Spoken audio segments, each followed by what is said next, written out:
Donc on change pas trop de décor, hein, vu que forcément je profite de ce long week-end de mai pour pouvoir tourner toutes mes vidéos d'un coup. Et du coup, donc yo les rouleurs, on se retrouve pour le tournoi de Milan. Donc pas Milan sur la durée, mais Milano du coup, hein, la ville italienne bien entendu. Alors, ce tournoi-là, du coup, on l'a fait, on devait y aller au départ avec Jeff, il devait venir avec moi. On devait être que deux. Au final, il y en a plein qui se sont chauffés pour pouvoir venir, donc il y a eu Jonathan, Jérémy et François qui sont venus, et Jeff était malheureusement trop fatigué pour pouvoir venir. Donc Jérémy a gagné une place à l'hôtel qu'il a payé derrière, mais qu'il a pas eu à faire de recherche, donc ça c'était cool. C'était déjà vraiment cool, on arrive là-bas, alors moi j'arrive de nuit, il pleut un petit peu, mais par contre dès le lendemain, gros soleil. C'était un week-end super ensoleillé, contrairement à la France, et on arrive dans l'hôtel, donc on loge en D120, qui est dans une zone un peu extérieure, mais qui est à 5 minutes à pied, 5-10 minutes de l'événement du Grand Prix de Force of Will. Et dedans, il y a des joueurs One Piece et c'était quoi? C'était Wicross dans l'hôtel. Parce que du coup, l'événement, enfin le Grand Prix de Force of Will se déroulait dans une sorte de Japan Expo du coup, donc une Comic Con, Japan Con à Milan. Et il y avait du coup les tournois et One Piece et Wicross qui se faisaient à côté. Donc ça se faisait le dimanche. Donc moi je suis arrivé du vendredi soir. J'ai pu chill tout le samedi. On a chill tout le samedi avec Jérémy et François dans Milan. Après on s'est posé à l'hôtel, on a été manger un petit peu. Et le dimanche on a attaqué directement le tournoi. Très clairement, on a été au tournoi pour ça. C'est la Alice of Zeus Incarnate. C'est une carte qu'on n'aura pas de suite en France. Hein. C'est comme Setting Providence. C'est-à-dire qu'elles font partie des cartes des Worlds de 2023. Mais je pense que nous on les aura au prochain World, au prochain GP français. Et avec du coup, donc on a eu également un set avec les 5 WPR. Parce que du coup pour eux, lorsqu'on était top 64, on avait la Alice of Zeus, je crois. Et top 48, on avait du coup, pour tout le monde, un setup. Enfin un set du coup, des WPR en anglais. Donc ça aussi, je préfère Milan à Düsseldorf parce que elles sont pas en allemande, elles sont en anglaise. Et du coup, moi, je comprends mieux. Et surtout, on a pu avoir le fameux T-Fallen. En fait, il y a une faute de frappe sur cette carte. Et il y a un T en trop. Et du coup, il fallait quand même faire un GP avec cette carte-là en anglais pour pouvoir la récupérer. Donc je suis content d'avoir cette faute d'impression sur la carte, pour le coup. Et on a eu du coup, donc forcément, la Priscilla et la Bastet qui étaient données vu que c'était le mois de mai, tout simplement.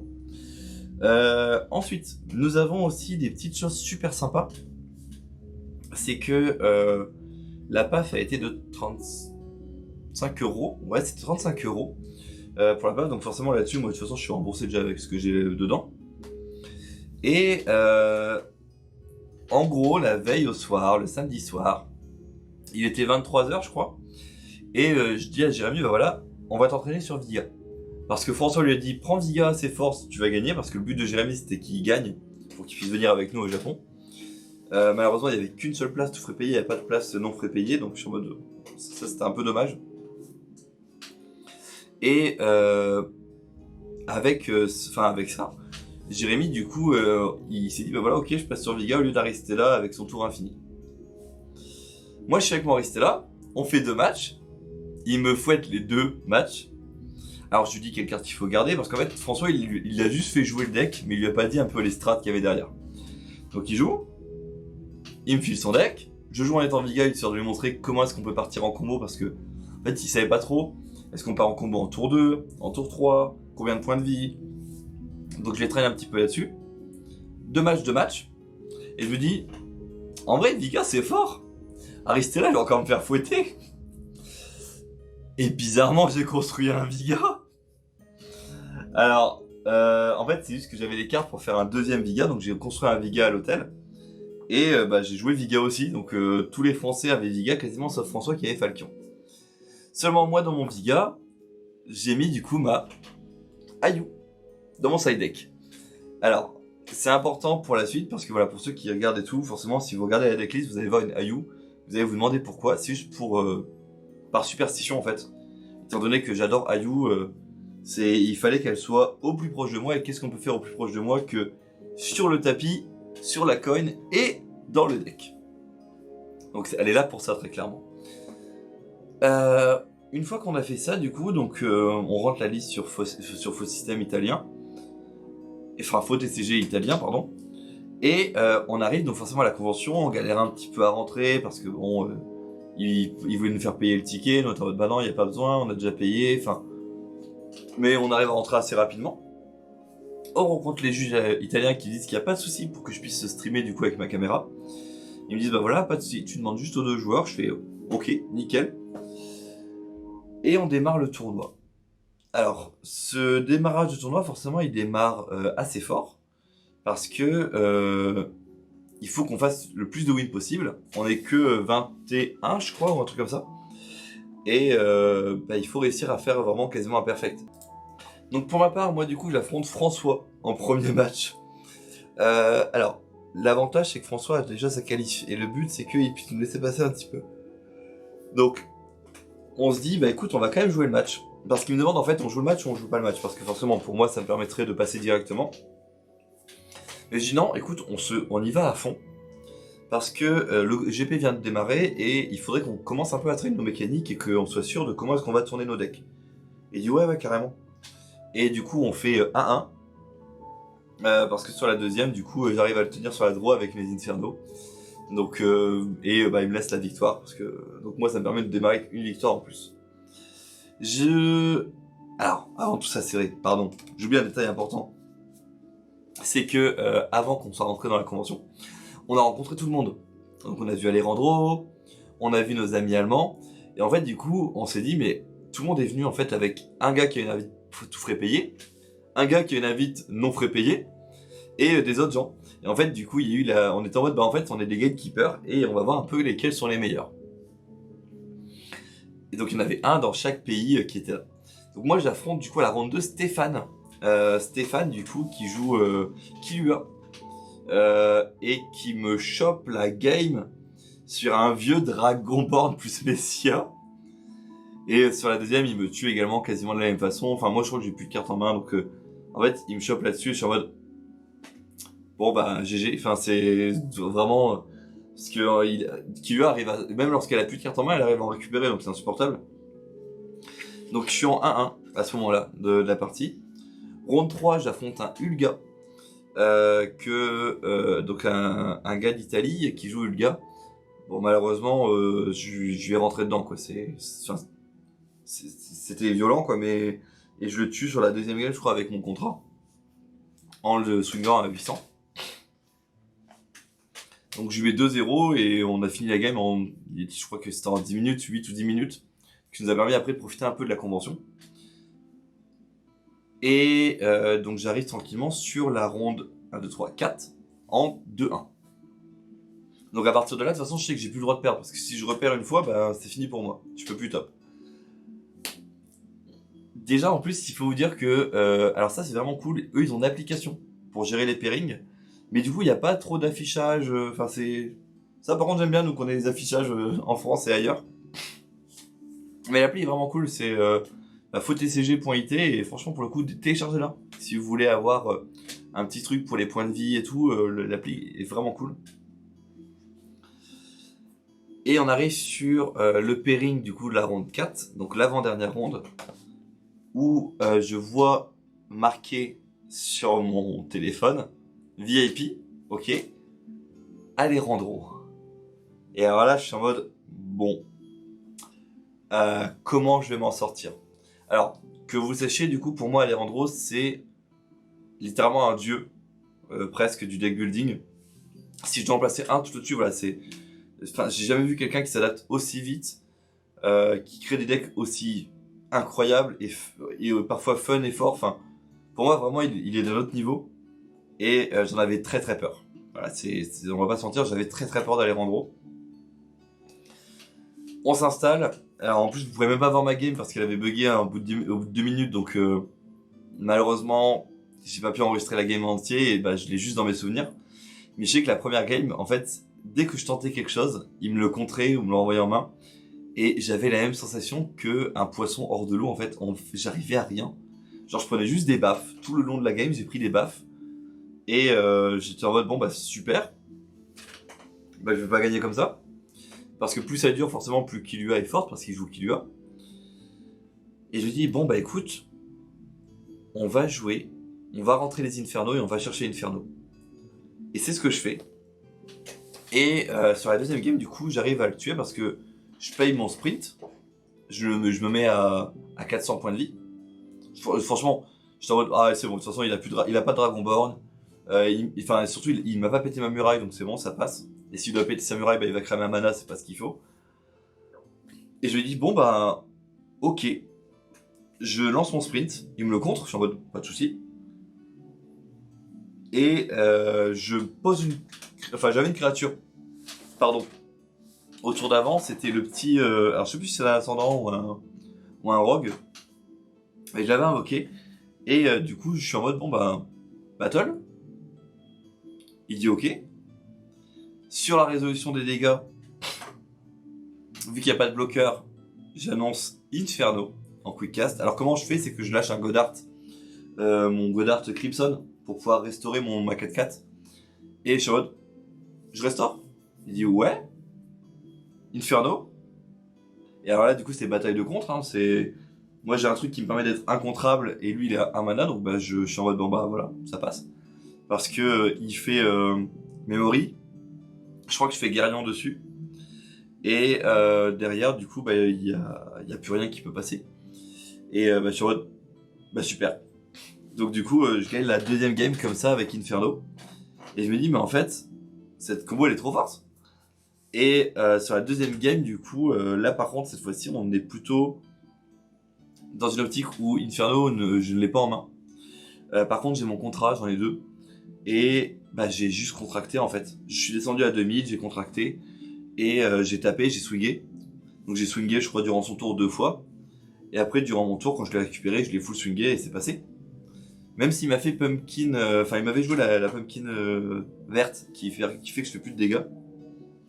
Mais donc vraiment super cool dessus. Donc j'arrive à m'en sortir sur Alejandro et je lui fais 2-1 et je suis en mode super. Dernière game du coup, 5ème ronde, j'affronte Antoine avec son Killua. En fait j'aurais croisé que des Killua. Vraiment c'est... Sur 5 rondes j'ai eu 3 Killua, j'étais en mode bon j'en peux plus.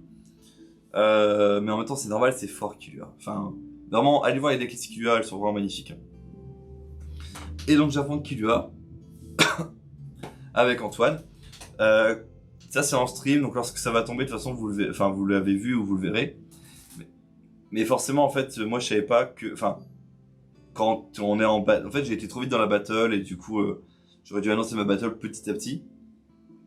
Et Antoine du coup a essayé de faire jouer un des points du CR qui dit que lorsque vous avez votre battle du coup qui est annulé, enfin quand vous êtes en battle et que vous pouvez pas rentrer en battle en gros, et que vous voulez re-rentrer en battle, vous perdez votre battle sur toute la fin du tour. Et moi ça m'aurait fait perdre la partie parce que du coup j'aurais pas pu jouer mon Viga. Donc j'étais en mode, enfin heureusement le juge du coup m'a donné raison parce que c'est moi bien le CR dessus. Enfin moi je me suis rendu compte, quand j'ai discuté avec les gens du coup on l'a vu qu'il y avait ce point là du CR. En fait ce qui est bizarre c'est que ce point là n'est pas dans la battle en elle-même, elle est dans un autre point du CR. Donc désolé Antoine, du coup t'avais raison dessus. Sauf que là où moi j'avais raison, c'est que j'ai pas attaqué 2 fois. J'étais toujours dans la même battle depuis le début. C'est juste que j'aurais dû redécouper mon play. Donc je prenais un warding, par contre, normalement, je perdais pas un battle phase du coup, au total. Parce que j'avais pas tapé 2 fois. Et du coup, deuxième game, je le chope parce que j'ai une main, la main parfaite en fait pour contrer ce qu'il a. C'est-à-dire que je lâche des Goddard. Et il tente de faire des spells pour pouvoir me remonter les choses en main. Moi j'ai mes Goddard que je fais non, il crave des spells. Moi je fais Guerrion, tout Perséphone. En fait en gros c'est ce qu'il m'avait dit, il m'a dit ouais t'aurais Memory Ward ou Fear Spell à jouer. Bah j'aurais pu le contrer et faire quelque chose, mais là vu que c'était Guerrion ou Perséphone, bah je pouvais rien faire quoi. J'étais en mode, bah malheureusement ouais c'était ça le problème. Et surtout oui j'avais un deuxième sprint. Parce qu'en gros donc j'ai sprinté à 1. Pour booster mes créatures. Le sprint s'est fait contrer au final. Et j'ai sprinté en fait à 0 derrière pour que mon Raymond puisse avoir la rapidité et puisse le tuer en fait avec les PV qui manquaient. Avec du coup le redressement sur le Goddard. C'est ça, oui, je vois que je suis descendu. En fait je suis descendu à 1006. Et après j'ai refait un swing. Et du coup après avec Raymond j'ai full boost. Enfin j'ai full tapé derrière. Donc c'était vraiment une game où il il a fait tout ce qu'il pouvait, Antoine là-dessus. Et c'était une très belle game. Donc malheureusement, je l'expulse du top 8. Et moi, je rentre dedans par la force pour le coup. Et donc on arrive au top 8. Top 8, on a donc François, moi et Jérémy qui sommes dedans. Moi, j'affronte un Typhon en top 8. Jérémy, je sais plus qui c'est qui l'affronte en top 8. Et François non plus. Et on gagne tous les trois notre top 8. Alors moi, du coup, en affrontant Typhon, très clairement, la première game m'a vite saoulé. Parce que arrivé à 89 points de vie chez lui et moi 35, j'étais en mode bah, il a usé ma main, je peux plus rien faire. Je fais bon bah passe à la deuxième. Franchement, j'ai cut. C'était genre j'ai juste cut. Et bah j'ai sidé mes Inferno et j'ai juste rentré Inferno. Et j'ai fait la même qu'avec comment ça s'appelle, avec Alejandro. J'ai fait Battle, ouais, Inferno, ouais, t'es mort. Enfin j'ai fait 2 fois la même. Et sur la deuxième, du coup, en fait, la première, je l'ai pris par surprise parce qu'il s'y attendait pas. Et la deuxième, par contre, là, j'ai prévu du backup. J'avais un mana backup en plus pour contrer s'il fallait. Si jamais il avait quelque chose qui aurait pu m'ennuyer. Bon, au final, du coup, j'en ai pas eu besoin. Et c'est mon Raymond, du coup, qui l'a fini, de toute façon. C'est mon Raymond qui l'a fini derrière. Ce qui m'avait tué une créature parce que j'ai oublié de faire Raymond en réponse à destruction ciblée. Enfin, ça, c'est ça là-dessus, j'ai carrément zappé certaines choses. Parce que du coup, je me suis mis dans une position de difficulté que j'aurais pas dû avoir. Mais bon, on s'y fait. Et top 4, on arrive contre Jérémy. Donc ça, c'est le match troll que vous avez pu voir. Donc le match n'est pas du tout sérieux. Hein. Parce que le but, c'était que Jérémy, je le laisse passer. Tout simplement parce que on savait que lui, il avait besoin de cette place tout frais payée. Parce qu'il avait besoin d'une invite pour pouvoir venir. Et lui, il m'aurait payé une partie de mon voyage à moi. Donc on a juste troll tranquillement, on s'est amusé un petit peu. Lui, ça lui a permis de souffler un peu et d'arriver tranquillement en finale. Mais François perd contre son adversaire du coup en demi-finale. Donc ça a fait refait Typhon contre Jérémy du coup. Et Jérémy la perd malheureusement 2-1 pour l'adversaire. Donc les chances de venir au World s'effondrent et tout le monde est déçu pour le coup. Lui il récupère quand même une plate argentée de Aristella. Et François lui du coup récupère la bronze. Alors parce que juste oui il a perdu contre... Non mais c'est bon, enfin moi normalement la bronze a été pour moi. J'étais au-dessus en rank. Mais bon, c'est pas grave. C'est pas grave du tout hein. Donc ce qui fait qu'on ramène quand même donc dans l'équipe techniquement. Donc 2 plates bronze, une plate argent, enfin 2 plates or avec celle de François Düsseldorf. Simplement parce que je pense que Jérémy, vous allez bientôt le voir sous notre bannière, sous nos couleurs. Voilà, c'est dit comme ça, mais donc c'était vraiment cool comme Grand Prix.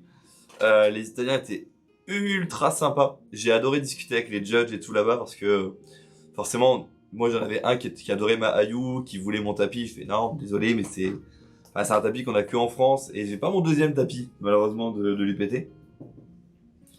Donc c'était vraiment cool, j'y retournerai à Milan. Très clairement, pour le prochain Grand Prix, j'y retournerai s'il faut parce que c'était incroyable. Voilà. Et du coup, ça conclura notre 3 rapports de Grand Prix qu'on a pu avoir durant notre année, en fait, les 3 derniers Grands Prix de l'année.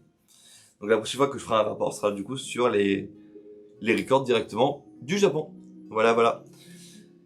Sur ce, du coup, les rouleurs, je vous dis ciao, et on se retrouvera sûrement dans des deck tech qui arriveront plus tard, ou des petites vidéos un petit peu sympas. On va être un petit peu en discussion comme ça là-dessus. De toute façon, vous avez l'habitude, hein. C'est maintenant, moi, je fais très peu de vidéos, enfin, j'arrive pas à cut sur mes vidéos, donc c'est beaucoup la discussion quasi live. C'est juste que je peux pas live étant donné que la connexion n'est pas assez forte ici à Lens. Mais sur les grandes vacances, lorsque j'aurai le PC à la maison, du coup à Albert, pas de soucis, là on fera des lives tranquillement et puis on interagira ensemble. Du coup, on se retrouve tranquillement normalement pour les quêtes des mules pour certains, pour le Ruler School pour d'autres. Et n'hésitez pas à lâcher un j'aime, un commentaire, enfin voilà, comme d'habitude. Hein. Allez, ciao les rouleurs!